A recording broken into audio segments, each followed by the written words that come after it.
kudus in different areas of Kenya, the Savu, the north of Kenya.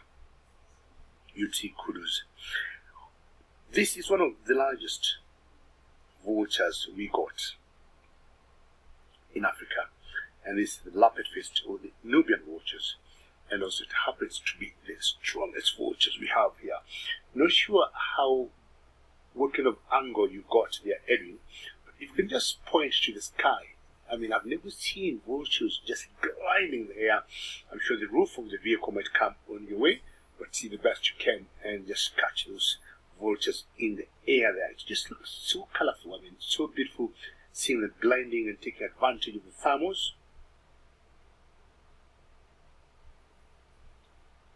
Beautiful camera work, Edwin.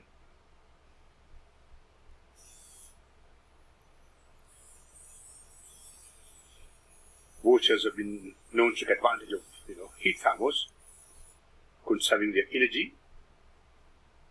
They're not flapping their wings. That makes them very energy efficient. And to make our sky very colorful.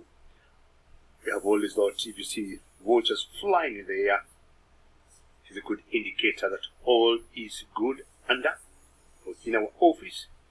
And then coming back to our tree again, we have 3 different species of, actually 4 of vultures here. We have the Nubians, white-backed vultures. They used to call them the African white-backed vultures. Possibly that name has now changed. The Rupert-bearded vultures, and we also had the hooded vultures. I'm not sure I want to call it a Christmas tree. Christmas is not very far, it's next month. Number 1, they're sunning themselves, but I'm very convinced, not far from where I am, there should be some carcass somewhere.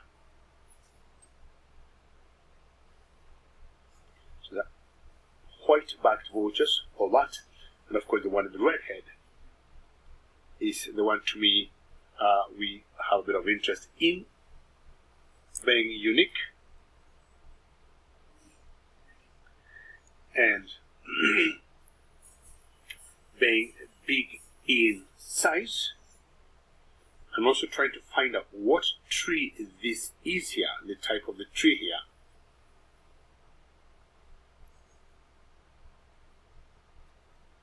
Because it's not my usual East African green heart tree.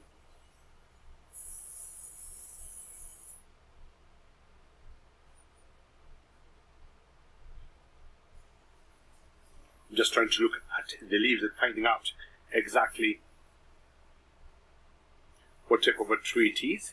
Now, in general, the Nubian vultures here, which we also call them the lappet-faced, and I'm sure you know we call them the lappet-faced because of all the lappet they have on their heads and the neck especially. They have grooves of skin on them.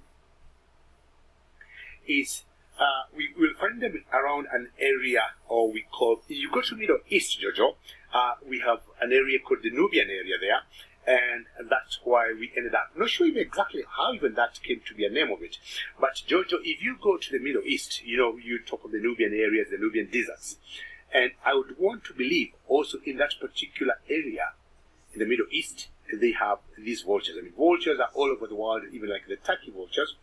And because they are also found in the Middle East, in the Nubian areas, possibly that's how we ended up also calling them the Nubian vultures.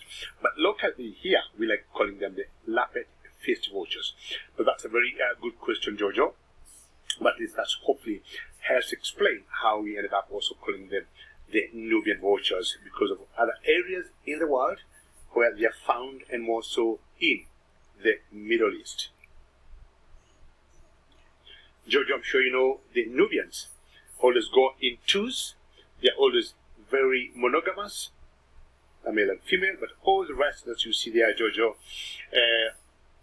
will be going in big flocks, 5, 10, 15, 20.